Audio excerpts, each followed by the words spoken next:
eating, dating, these things I could always put off. But faced with someone as adorable as Yan Yan, who could bear to ignore her? Dear friends, give a follow, hit that like, and good luck will come knocking. As the saying goes, a meat bun thrown out is never coming back. To test this old proverb, back in high school, I used to take the massive meat buns my grandma made, big as a wash basin, and break off half to give to my scrawny bean sprout-like deskmate, Lu Ruyan. From then on, whatever I ate, she'd get half. By our second year, she told me she was transferring schools. She was an illegitimate daughter, and her father had finally acknowledged her. I gave her a phone number, saying, if your dad doesn't feed you enough, call this and find my grandma. But she vanished like a meat bun thrown to a dog, not a single call. Just when I was about to forget her, 5 years later, while sorting through my grandma's things, her phone suddenly rang with a message, I'm hungry. The next second, she pulled up in a red Ferrari, asking for buns. I love those thin-skinned, juicy meat buns. My grandma learned to make them just for me. My parents worked hard to buy a small apartment in the city, so grandma brought me from the countryside to join them. She said, a boy needs to go out and make something of himself. Staying in the mountains is no good. In my first year of high school, I'd pull out a bun the size of my face at dinner, ready to dig in, when I noticed a pair of eyes staring at it. My bean sprout deskmate, Lu Ruyan. She was the outcast in class because she was illegitimate, and her sick mother couldn't care for her. Feeling awkward under her gaze, I asked, why aren't you eating at the cafeteria? Her eyes never left my bun. My mom's medicine costs money. I can't afford dinner. That's when I noticed how pretty she was. Despite being so thin, her cheeks and eye sockets sunken. Swallowing hard, I broke off half and gave it to her, saying, I'm not that hungry. I can't eat this much. Her hand hesitated in midair until I shoved the bun into it. Her eyes lit up, and I swear, if I hadn't given her something, she might have bitten me. Thanks, she said. It's cold, but still delicious. She devoured it, and as I nibbled my half, I grumbled to myself, should have given her less, I'm still hungry. For the next few days, I shared my grandma's buns with her. I didn't want to, but those pitiful big eyes melted me. I'd pinch my belly, then her skinny arm, thinking, I can eat less. Lu Ruyan, embarrassed to take without giving, offered to tutor me in English. My English was awful, but hers was excellent. She patiently explained grammar and lent me her notes. We grew close, sometimes walking home together. High schoolers are almost adults, and the class was buzzing with youthful gossip. Rumors spread about us. Some girls in the back row sneered. The illegitimate girl and the fat nerd, perfect match. I ignored them, and Lu Ruyan didn't care either. But one day, when classmates saw me give her a bun, they exploded. A gossipy girl said, no wonder Lu Ruyan's so close to JadeVerse, she's mooching off him. JadeVerse's so dumb, wasting kindness on someone whose own dad doesn't want her. Lu Ruyan never fought back against insults aimed at her. But when they called me dumb, she slapped the girl and hissed, say one more word about JadeVerse, and I'll hit you again. Though skinny, she was fierce when angry, and after a month of my feeding her, she looked healthier. The class went silent. No one dared stop her, especially with me brandishing a chalkboard eraser like I was ready to fight. After that, no one dared gossip about us. I told Grandma to make the buns bigger because I was getting hungrier. Back home, she'd ask, did you finish the buns today? I didn't know what to say. They weren't just finished. They were never enough. My parents, working in the city, came home once a month. So Grandma raised me. She was puzzled. Her buns were packed with meat. Yet her grandson kept getting skinnier. Pinching my face, she muttered, guess I'll make them even bigger next time. Before the semester exams, Lu Ruyan and I both improved by over 100 ranks. I went from average to above average, while she shot into the class's top ranks. She used to study on an empty stomach, but my buns gave her energy. Sometimes, while she explained problems, I'd stare at her face. She was truly beautiful. Lucky for me, her bad reputation meant no one else noticed, so I had her beauty to myself. During winter break, I went back to the countryside with my parents and grandma. I asked Lu Ruyan, what'll you do over the holiday? She said, work to earn money. On New Year's Eve, with firecrackers piled in the yard and the Spring Festival gala on TV. I stood on a hill behind the house, wishing under the moon that Lu Rian could always eat her fill. No, that's too simple, I thought, but the New Year's bells had already rung. Fine, eating enough is good. When school resumed, classmates were shocked. I'd slimmed down, grown taller, and looked sharper. Lu Rian had filled out too. Time to start feeding her again, I thought. One morning, she kept her head down. Ignoring my greeting, she pointed to my desk drawer. Someone had slipped in a love letter. I read it over and over. My first ever. Lu Rian snatched it, pouting. It's just a stupid note. I could write you one too. Her jealous look was adorable. We both blushed and looked away. By the end of the semester, I'd climbed another 100 ranks, and Lu Rian held steady in the top 3. Grandma celebrated my progress with a feast and invited Lu Rian over. With my parents away, Grandma welcomed her warmly, saying, "You're so thin, eat my buns, and you'll fatten up." Lu Rian and I exchanged a glance, nearly bursting into laughter. Later, in my room, she pulled a scarf from her bag. "I knitted this myself. I'll make you one every year." Sunlight streamed through the window, illuminating our faces. Her hair and lashes glowed golden. If time could freeze there. If she hadn't transferred. If Grandma hadn't passed. How perfect that would have been. In our second year, Lu Rian spoke at an assembly as the top student, driving the boys wild. They crowded our classroom to sneak peeks at her. Grandma, learning I'd been sharing buns, laughed and said, "I'd make one bun or two, it's no trouble. But you're a sly one. No wonder you're getting skinnier." Now both Lu Rian and I could eat our fill. One evening, the homeroom teacher called her out. She returned, grabbed her bag, and rushed off without a word. 3 days later, she came back, a white cloth on her wrist, and said, "Boda, my dad's transferring me. We might not see each other for a long time." I sat stunned, nodding blankly, forgetting the bun in my bag, her favorite. I asked, "Where are you going? Can we meet after graduation?" Tears clung to her lashes. She turned away, saying, "Abroad. I'm sorry, Boda. I have no choice. If I return, we'll meet again. Don't miss me too much." I gave her Grandma's number, saying, "If your dad doesn't feed you, call her." Like countless evenings, she walked out of the classroom with her bag. Good for her, I thought. With her English, she'll adapt abroad quickly. As the teacher wrote on the board, tears fell onto my desk. Back home, Grandma saw the cold bun in my bag and asked, "Why didn't your desk mate eat today? Doesn't she like my cooking?" I mumbled, "She transferred. No need to make her share anymore." Without her, the seat beside me felt empty. I ate alone again. I started studying like she did, and my weak English became my strength. Sometimes I wondered if we were too different. Her mother, though ill, was refined and cultured. Her dad, rich enough to send her abroad, was no ordinary man. What were my buns compared to that? She was probably eating caviar and lobster now, forgetting all about meat buns. My new deskmate was Yue, the girl who wrote the love letter. We rarely talked, and neither mentioned the letter.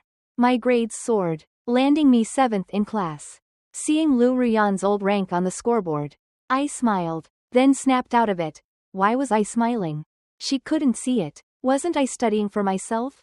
Before meeting her, I had no passion for learning. My parents, uneducated, still raised me well, but sitting beside her sparked something in me. By senior year, I was too busy for thoughts of Lu Rian. Yue remained my deskmate. We picked seats by rank, and since I was slightly ahead, she always chose the seat next to me, saying she was used to it. Until graduation, Lu Rian never called, though I reminded Grandma to watch for unknown numbers. Once, I found a UK call in Grandma's records. Excited, I called back, only to hear, "You're eligible for a loan." I hung up, annoyed. It was a scam. I scored well on the college entrance exam, securing a spot at a top university. My family nearly threw a village feast. Focus University graduates were rare in our village. My parents hosted a 3-day banquet. At the class graduation party, I asked in the group chat. Lu Rian was in our class. Anyone have her contact? Silence. Someone finally replied. The illegitimate girl who transferred? I heard her mom died, and she went abroad. No one has her info. I sent an awkward emoji. At the party, we went to KTV. I downed a bottle of beer, thinking, Dad says drinking solves worries. Let's see. It didn't. The world spun, and Yue followed me outside, holding my arm to keep me from falling. Drunk, I looked at her and shouted, Lu Ruyan, is that you? She pursed her lips but kept holding me. I vaguely heard her say, Gee Boda, I owe you. She got me a taxi home. Sober later, I wondered why she didn't just leave me at the KTV. Yue and I attended the same university. As high school classmates and alumni, our parents encouraged us to stay close. I tried to distance myself, but we kept running into each other, at calligraphy club, the cafeteria, elective classes. My roommates teased, that quiet girl who saw you off, is she your girlfriend? I laughed it off, just my desk mate, pure friendship. They smirked. Her eyes say otherwise. I sighed, admitting I liked someone else. Yue started dressing up, silk blouses, white skirts. Our encounters became suspiciously frequent. Though she'd written me that letter, I chalked it up to youthful impulsiveness.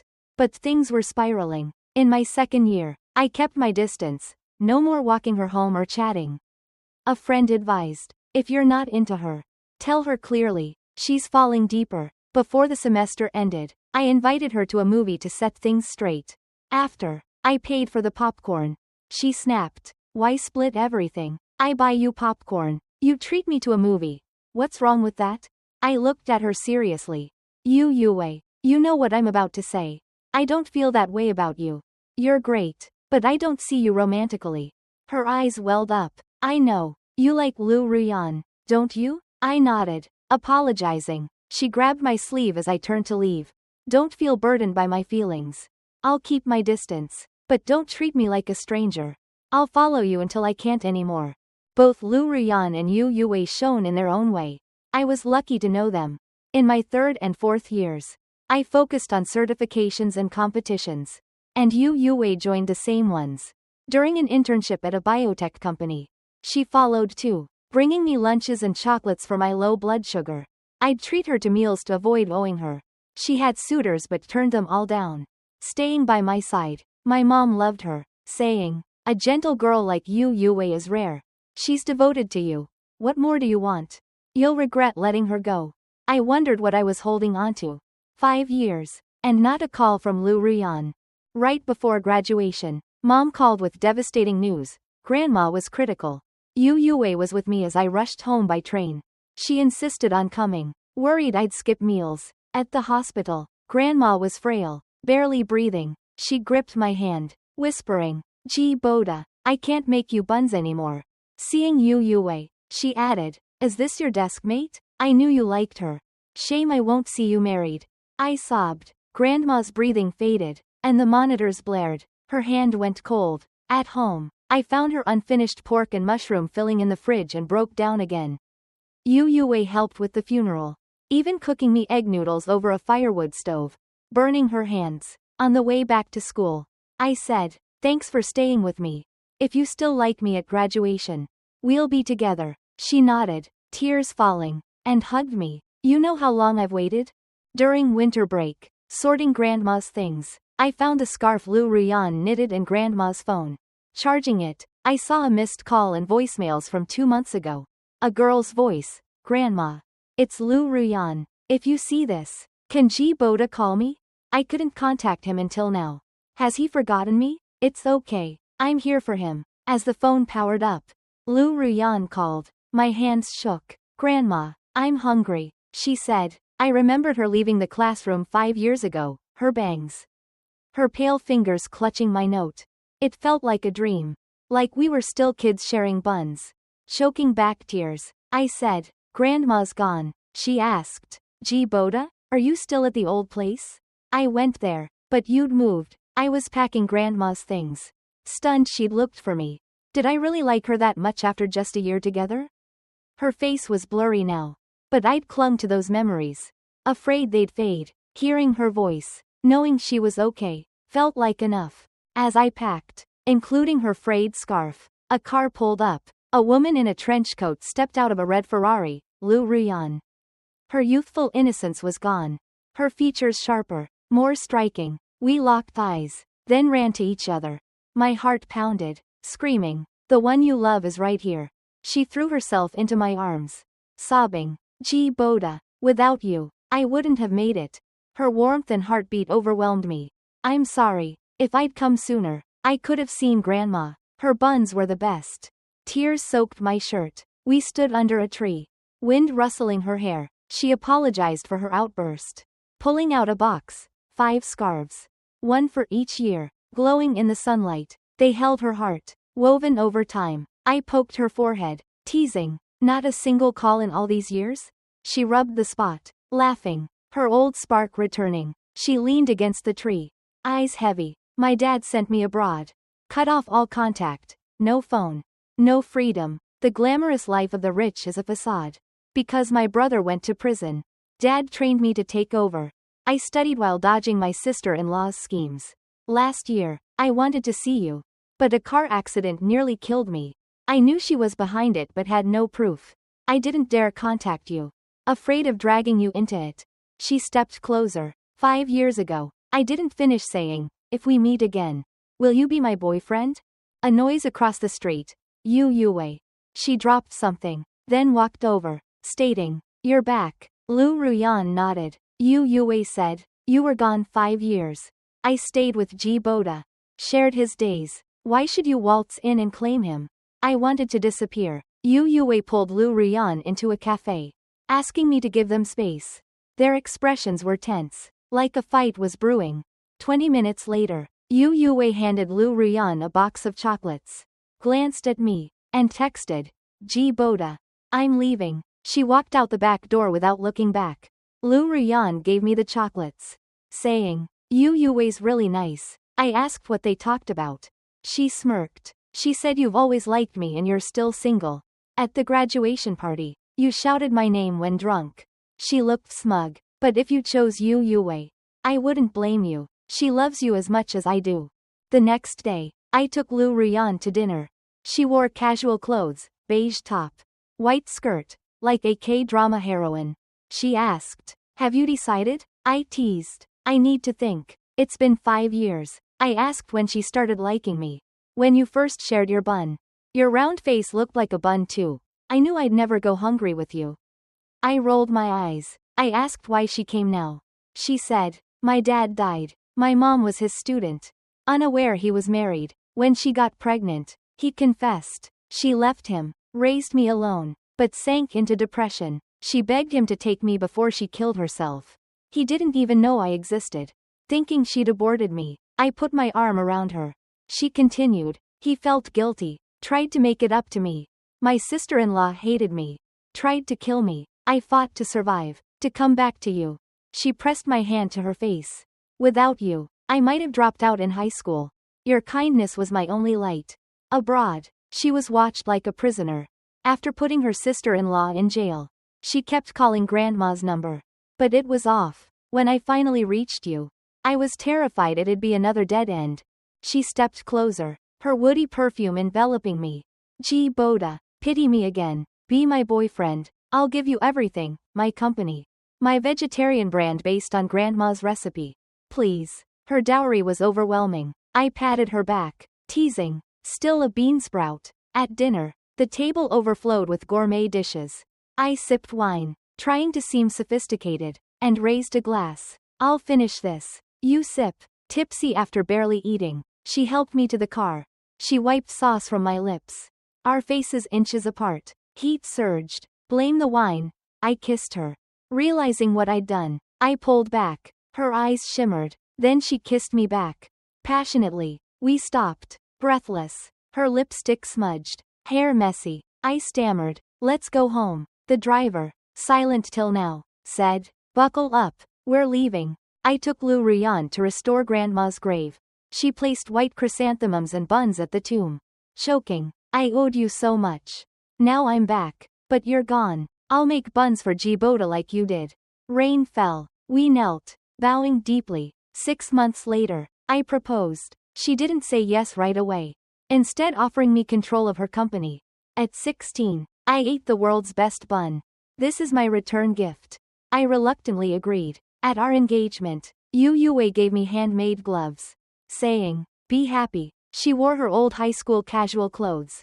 I never told you why I liked you. I was late to class. Punished. Because I helped an old lady having a seizure. You saw and defended me. Like a hero. Even though it got you punished too. I vaguely recalled it. Just doing what was right. Lu Ruyan rolled her eyes. We're engaged. And you're flirting? Yu Yue smirked. I'll watch you. If you turn into a jerk, I'll steal him. I pulled Lu Ruyan to toast guests. When I looked back, Yu Yue was gone.